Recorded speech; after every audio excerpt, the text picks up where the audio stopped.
Happy Monday. Good morning. Hi, Ted. What's happening? What's happening? Good morning. I think you and I have touched on this in different places, in different ways before, that when you become a writer and you decide to become an entrepreneur, sometimes people forget, or it's a later realization that you are now a professional, right? And if you start out talking about yourself like that or treating yourself like that, I think that is super important.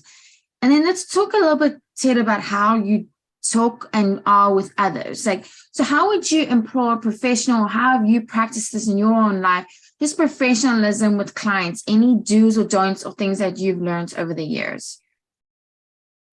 Yeah, well, the word professionalism, I mean, are we talking about communication or like, yeah, because here's what I'd say, like when you say professionalism, and you know me well enough, like it's not like having a tie when we're on a Zoom call or anything like that. I really think what we're talking about today is like, how are we presenting ourselves? How are we communicating with our people? And when we say professionalism, being a professional writer, you're much more than just a writer. Mm-hmm. You now are a consultant.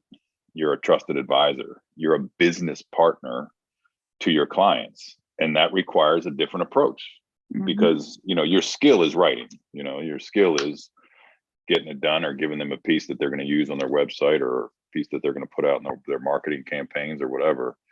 But you're really all the things that I just mentioned and more. And so what does that mean when it's approached? And we've talked about it on this Monday Morning Jumpstart several times, and we'll continue to talk about it. This idea that you need to be building a relationship with your clients. You won't be as successful and you won't have clients coming back to you if all you do is pump out work for them and you don't become a business partner to them. And so what I'd say to you is there's a couple things under this, presenting yourself. We talked about it just recently on a Monday Morning Jumpstart a couple of weeks ago. I think it was this idea of asking questions, right? And the questions should be twofold. They should be personal questions. How are you? Right. And it's not just,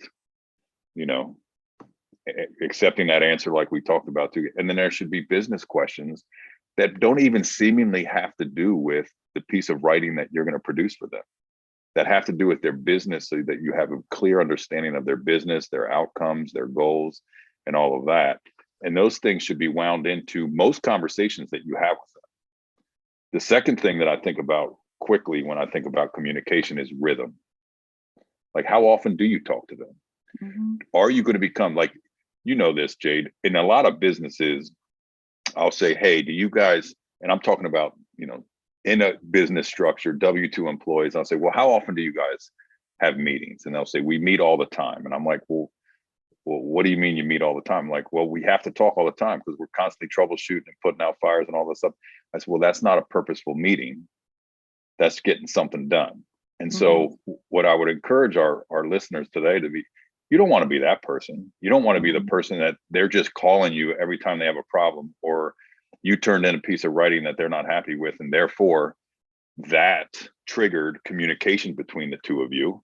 There has to be proactive communication on your end, right?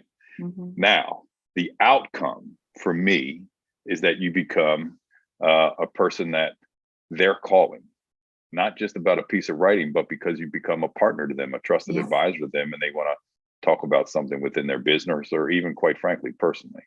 And so I always the litmus test for me, I think you asked the question like, well, what did I do and how did I get there? I always know I'm being successful with a client when I'm not waking up on Monday morning and I have to drive every conversation, meaning I'm either getting emails, phone calls, or text from a client because they want to talk. I don't know, it could be about anything. But when you turn the corner from you have to be the initiator to now they are reaching out to you to problem solve, to catch up, to do the, now you know that you're in the proper rhythm with the client. My opinion. Yeah, no, I like that a lot. And it also, because if you're wanting constant work from them, if you're not already in a retainer-based situation, that is perfect that they're coming to you all the time. I love it.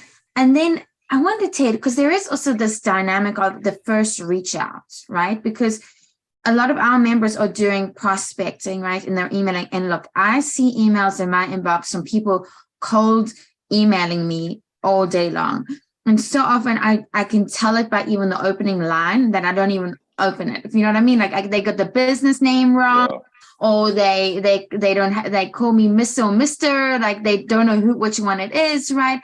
And and so I think as well, even the way you're saying like that, how are you in that conversation? If somebody has to just email me and be like, hey, Jade, how are you doing? Like, I know you don't know anything about me, but I'm really interested in what you're doing over there, because I think that I might be, you know what I'm saying? Like something like that. Because I even had something happen recently, and Jade, correct me if I'm wrong, right now where you stand, your business is all referral based, right? You're not like all of it. Yeah. Exactly. So I had somebody that was referred to me, okay, but I didn't know what she did. So I said to her, sorry, there's just a bit of a disconnect. Like, what do you think that you could do for us? And it was so clear that she had not like researched us whatsoever, right? And she was like, well, what do you think I can do for you? Like, where do you need help? And I'm like, no. Like, that's not how this works. Right? You got to show me like vested interest. You've done the research, you know already like a problem of mine that you're going to solve, right? So I don't know if do you have any advice, like when those referrals were made or those connections were made, how did you progress that? Do you stay on email? Do you also like get on a call and you think, well, how does that always get on a call? I always okay. Hey, I'm chuckling because I think this brings us back to that professionalism. Yeah. And what people think is professional. And I think some people, the misnomer, I'm professional if I think I can tell you that I can help you right out of the gate. And 100%. I was chuckling because I get those all the time. And a lot of times they're addressing like I have a company of 30 people and I'm like, you clearly don't know who I am, that and I'm just laughing. Anyway, I always jump on a call, right? And here's what I'd say about what you're saying. If a referral comes to me, that initial call, I'll tell them right out of the gate, I don't know if I can help you. Mm-hmm. You'll get those standard questions, well, tell me how you can help me. You know what my answer is? 10 out of 10 times. I don't know yet. I don't know yet. Yeah. I don't know if I can. I don't know if I want to. I don't know because we don't know each other. I don't know your business. I will be transparent with you if I feel like I can help you, and I'll be over the moon if I think I can. Mm-hmm. So I do think this idea that you have to present value right out of the gate versus like what we talked about weeks ago about asking questions and what we're talking about communicating here. I think the professional today is the one that comes across like that as a human, interaction that absolutely has a skill set that can help your business, but they're not jamming that down your throat on those initial calls. Mm-hmm. And so I think sometimes, particularly when we're first starting off, and by the way, I didn't always do it like this, because if I would have been lucky enough to get a referral 10 years ago, I would have surely jumped into, hey, I can do X, Y, and Z. And mm-hmm. I don't do that anymore because I just don't think it's wise. Mm-hmm. And it also didn't pay dividends like my approach does now. And by the way, my approach is true. Exactly. I don't know. I can tell you that I can help you, but if I don't really know your business, I don't know. I may sell you, but I don't know if I'm going to be able to develop a partnership with you like we talked about a couple minutes ago. It's so funny you say this because in a few of our courses, Russ Henneberry walks people through a client discovery call.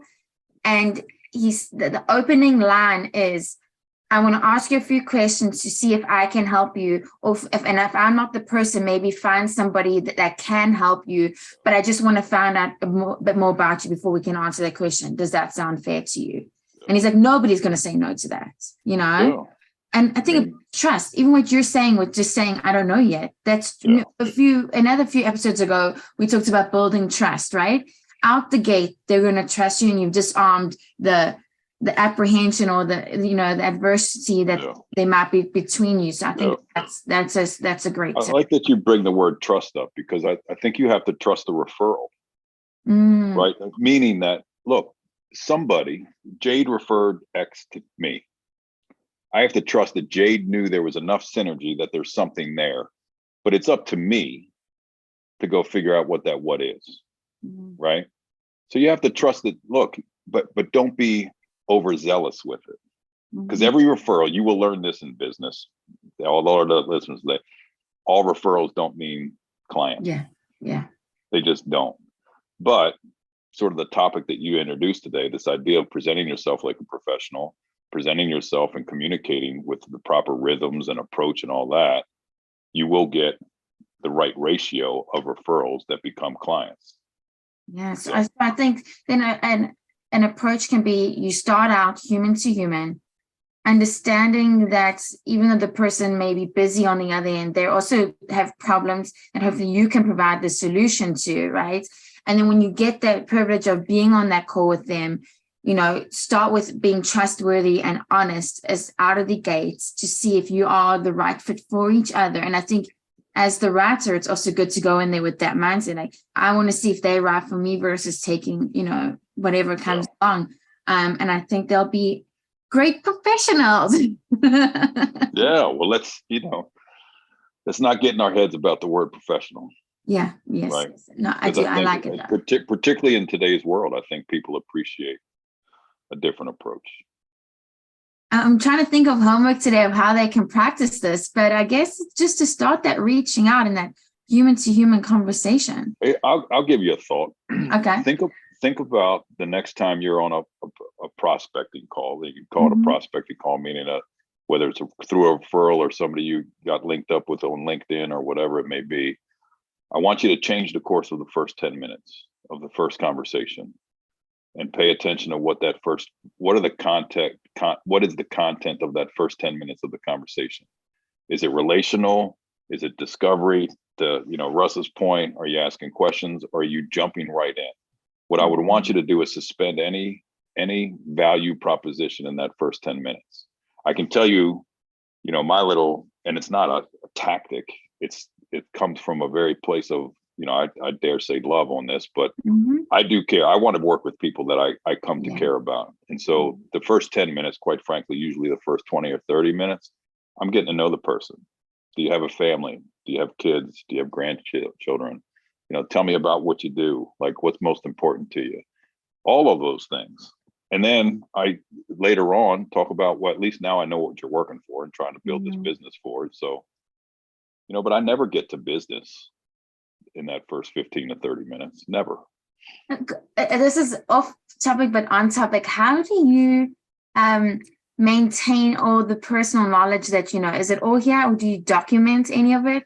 Like Bill's son was feeling ill and now you know what I'm saying? No, very rarely. Well, yeah, it depends on what you're building here. I mean, know this about me, Jade, and this is just, I don't know if it's directly answering your question. On initial calls, I'll write down children's names and things of that. But eventually, when you're in relationship with somebody, my clients aren't clients. Yeah. I have relationships. They're partners to me. And so you go out to dinner with a friend and they drop something on you. You don't write it down. You just know it, right? Because it's a friend. It's a relationship. So that's how I'd say I'd answer. Initially, yeah, I think you should be jotting down some data points about people. Yeah. Awesome. Okay. Well, you have it there. It's actually, speaking of that, next week, we'll know the devil is in the details. We're going to be talking about being detail orientated, which circles back to this. And we will see everybody then. So thank you, Ted. Bye, guys.